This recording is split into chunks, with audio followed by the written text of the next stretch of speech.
मराठी भाषा कशी जन्माला आली, कशी वाढली, कशी लढली, कशी आपल्यापर्यंत पोहोचली, कशी श्रीमंत झाली, हा 2000 वर्षांचा प्रवास आम्ही नाट्य, नृत्य, अभिनय या मनोरंजनाच्या माध्यमातून तुमच्यासमोर उलगडत असतो. मधुरव बोरू ते ब्लॉग हे नाटक आम्ही सादर करतो. मराठी भाषेत तुम्ही अनेक नाटकं पाहिली असतील, पण मराठी भाषेवर होणारं हे एकमेव आणि पहिलंच नाटक.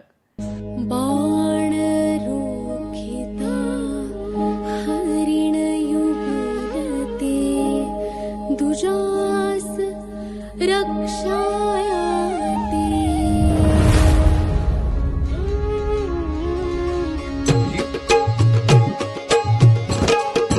ज्या पद्धतीनं टेक्नॉलॉजीचा, संगीताचा आणि पूर्ण रंगमंचाचा वापर केलेला आहे तो खूप सुंदर आहे आणि बघण्याजोगा आहे.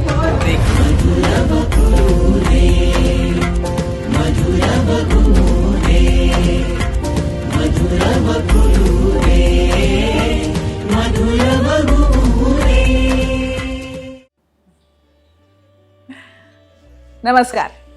दिवाळी हा प्रकाशाचा उत्सव आहे, तेजाचा सण आहे. आपली संस्कृती ही अंधाराकडून तेजाकडे प्रवास करणारी संस्कृती आहे. तमसोमा ज्योतिर्गमय, अंधारातून प्रकाशाकडे हे आपलं ब्रीद आहे. अंधारावर प्रकाशाच्या, वाईटावर चांगल्याच्या आणि अज्ञानावर ज्ञानाच्या विजयाचे प्रतीक म्हणून हा दीपोत्सव साजरा केला जातो. आपली मराठी भाषा आता अधिकृतपणे अभिजात मराठी भाषा झाली आहे. असं वाटलं की यंदाच्या दिवाळीला आपल्या साहित्यातील काही तेजस्वी दिवे पुन्हा एकदा उजळावे. तेजाविषयी, दिवाळीविषयी साहित्यातून अनेक गोष्टी मांडल्या गेल्या आहेत. त्यातल्या काही वेचक, वेधक आणि निवडक गोष्टी तुमच्या समोर या निमित्ताने ठेवाव्या असं वाटलं. आपली दिवाळी अधिक तेजोमय आणि अधिक समृद्ध व्हावी यासाठी सगळ्यांना दिवाळीच्या तेजोमय शुभेच्छा.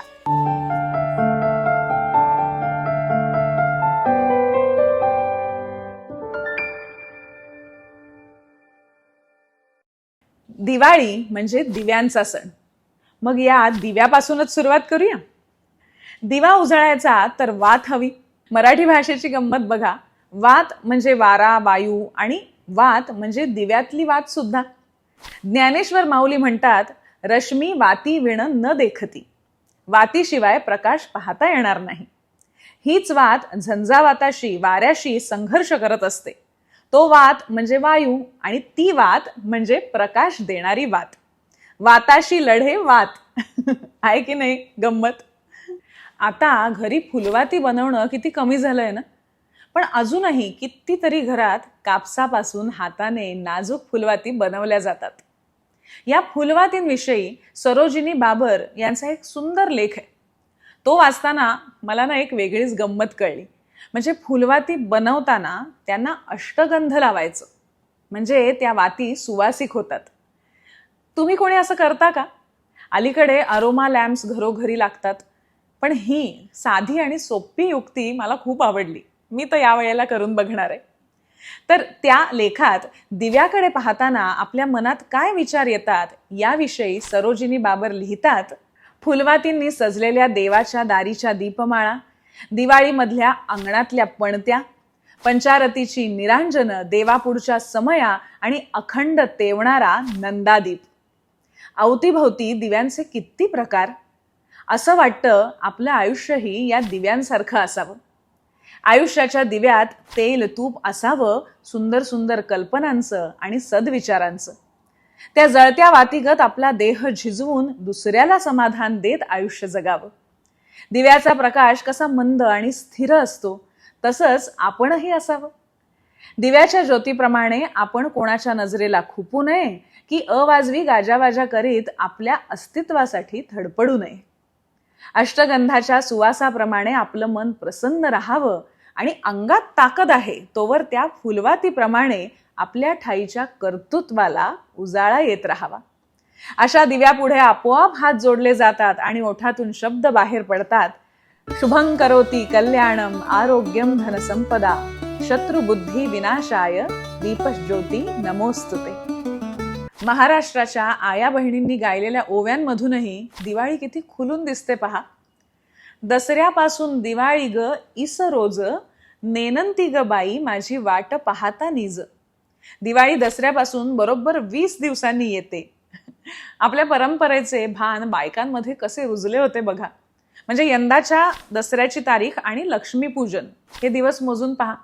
इथे दिवाळी म्हणजे आपण जिला मोठी दिवाळी किंवा लक्ष्मीपूजन म्हणतो ते अपेक्षित आहे. आज खरं तर किती शब्द विस्मृतीत जात चालले आहेत नाही. नेनंती ग बाई माझी मधली नेनंती म्हणजे मुलगी किंवा स्त्री. ओव्यांमधून स्त्रीला मालन म्हटलं जातं, तसाच नेनंती हा शब्दही वापरला जातो.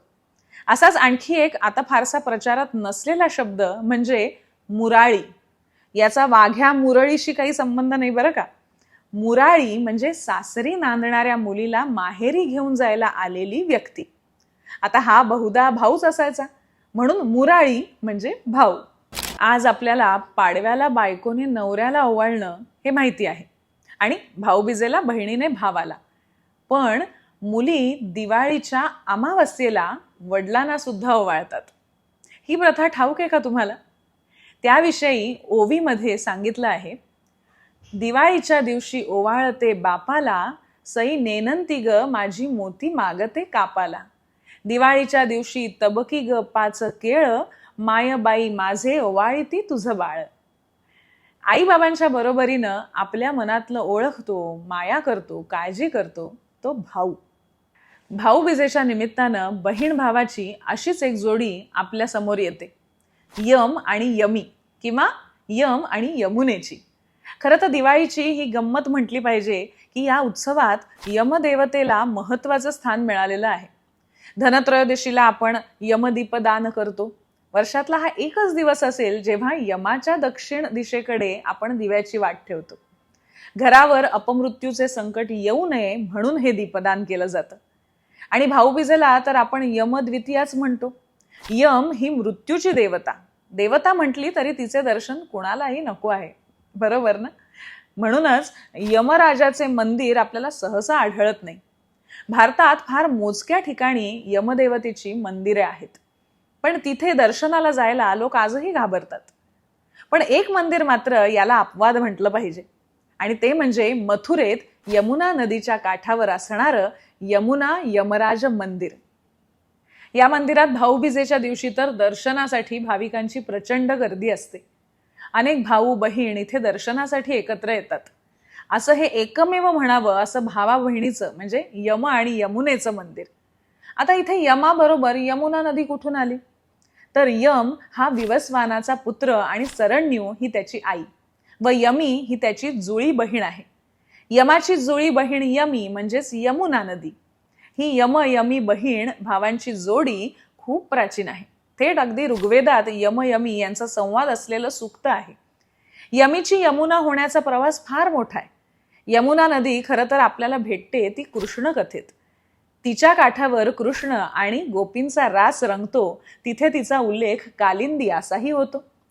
तिचे हे रूप आपल्याला परिचित असते, पण दुर्गा भागवत यांच्या खास शैलीत आपल्याला यमाची बहीण असणाऱ्या यमुनेचा परिचय त्या करून देतात. त्या लिहितात, यमुना आणि मृत्यू यांची सांगड वैदिक यमयमीच्या भ्रमप्रेम कथेत आहे. लहान बहीण वडील भावावर प्रेम करते. त्या काळी हे प्रेम अनोखं नव्हतं, पण यम हा नीतिधर्माचा नवा पुरस्कर्ता. तो हे प्रेम सफल होऊ देत नाही. बहिणीशी लग्न करणं पाप ठरवून तो तिला निराश करतो. यमी विकल होते. यम हा प्रथम मरण पावणारा माणूस सुद्धा होतो. तो सूर्यपुत्र तसाच मानवही आहे, आणि म्हणूनच यमी नदी रूपाने मानवलोकी आली. पण यमीची खरी शोकांतिका यमाच्या मरणात आहे. विरहात ती त्याच्यावर प्रेम करून जगत होती. तो मेल्यावर ती शोकाकुल झाली, वेडी झाली.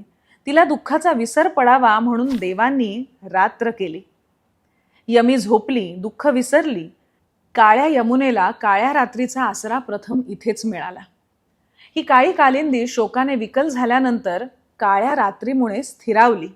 हा स्थिरपणा, दुःख पचवल्यानंतरचा स्थिरपणा यमुनेच्या घाटाघाटावर कुठेही उभे राहा, तुम्हाला जाणवल्याखेरीज राहणार नाही. यमीला साधले नाही, ते यमुना नदीने साधले. यमाला भाऊ म्हणून जेवायला बोलवले.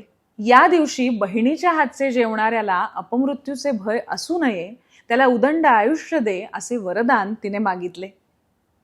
मथुरेला यम आणि यमुना यांचे अगदी लहान देऊळ आहे. भावा बहिणींचे हे देऊळ जगन्नाथाचे मंदिर सोडल्यास हेच.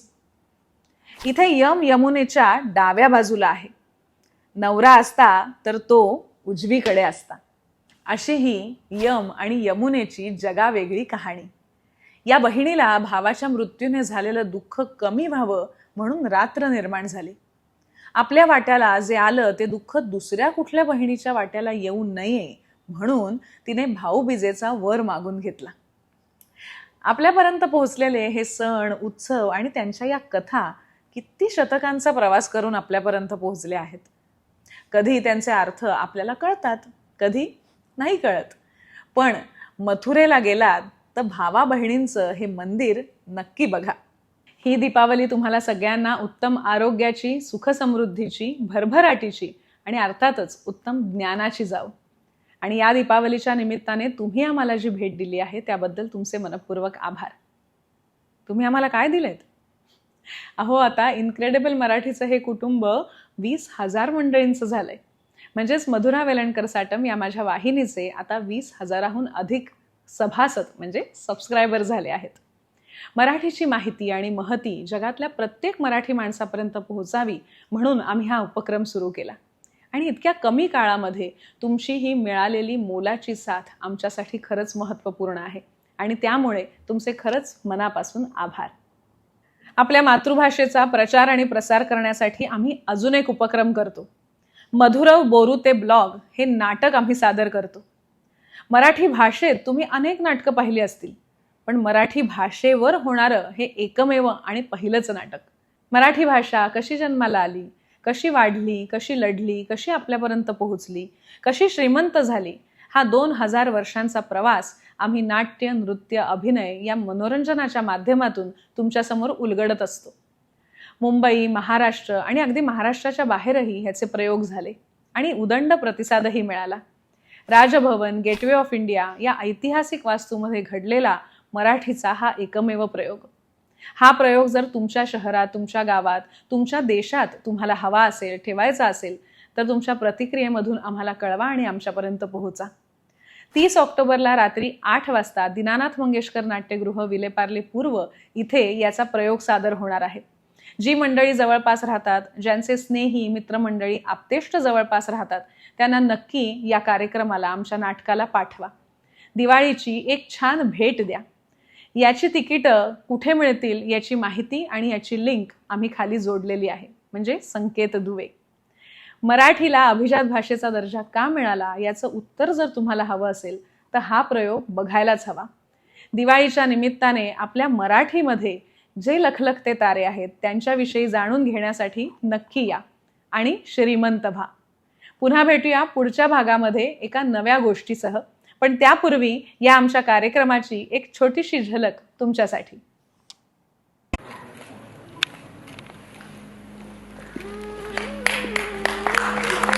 आज मी जर मराठी भाषा असते ना तर मला माहिती नाही मी बोलू पण शकले असते की नाही. इतका मला आनंद झाला असता आणि आनंदाश्रू ढळले असते खऱ्या अर्थाने.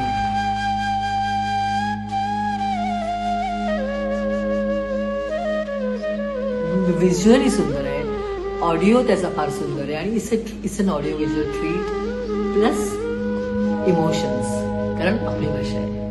बाण रोखिता हरिण युगते दुजास रक्षायाते.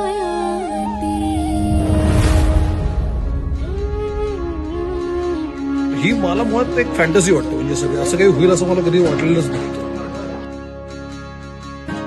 आसपासचं जर काही चित्र पाहिलं तर बुद्धिमान अभिनेत्री हे कॉम्बिनेशन सहसा आढळत नाही. ते मधुराच्या रूपाने आपल्याला मिळालेलं आहे.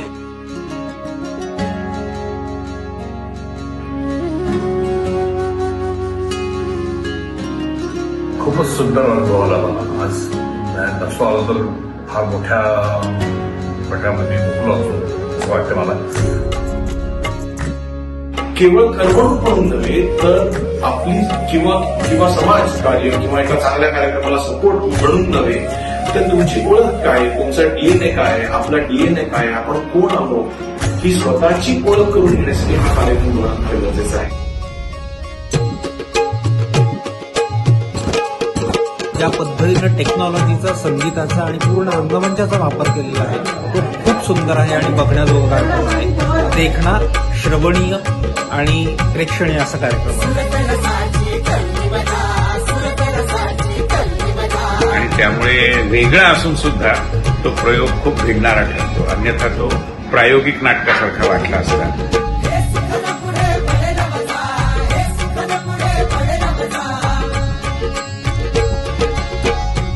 आपलीच भाषा आहे, पण ती किती जुनी आहे, काय काय प्रवास करून ही भाषा आहे, आपल्या भाषेवर कुठल्या कुठल्या इतर भाषेचा प्रभाव आहे, हे सगळं आज कळाल्यावर इतकं छान वाटतं.